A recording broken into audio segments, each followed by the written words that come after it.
விழுப்புரம் திண்டிவனம் இடையே ரயில் இன்ஜினை இயக்கி சோதனை ஓட்டம் நடைபெற்று வருகிறது. கூடுதல் விவரங்களை செய்தியாளர் ராஜகுமரன் வழங்க கேட்கலாம். ராஜகுமரன், வணக்கம். இந்த சோதனை ஓட்டம் குறித்தான விவரங்கள்.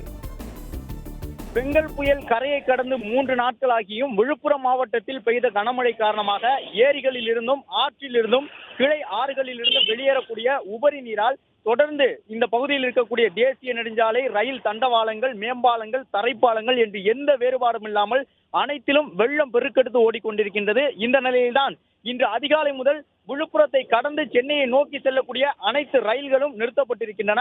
அந்த ரயில்கள் பெரும்பாலும் காட்பாடி வழித்தடத்தில் இயக்கப்படுகின்றன. வேறு மற்ற ரயில்கள், ஒரு சில ரயில்கள், வந்தே பாரத், தேஜஸ் உள்ளிட்ட முக்கிய ரயில்கள் எல்லாம் சேவை இல்லாமல் நிறுத்தப்பட்டிருக்கின்றன. இன்று இந்த நிலையில்தான் முண்டியம்பாக்கத்திற்கும் விக்கிரவாண்டிக்கும் இடைப்பட்ட ரயில்வே பாலத்தில் அபாய அளவை கடந்து வெள்ளம் பெருக்கெடுத்து ஓடுவதன் காரணமாகவே ரயில் போக்குவரத்து இந்த பகுதியில் நிறுத்தப்பட்டிருக்கின்றது என்ற அறிவிப்பினை ரயில்வே சார்பில் வெளியிட்டிருந்தார்கள். விழுப்புரத்தோடு ரயில்கள் நிறுத்தப்படுகின்றன.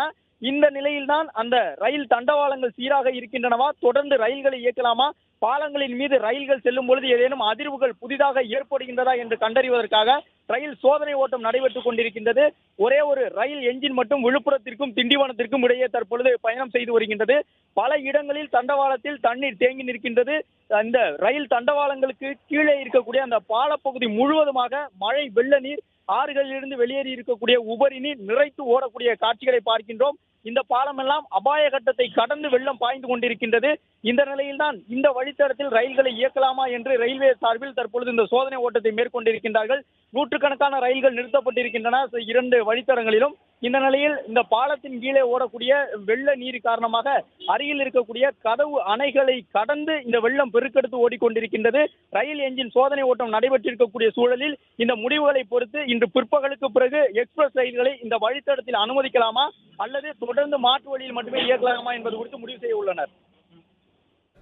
விவரங்களை வழங்கியமைக்கு நன்றி ராஜகுமரன்.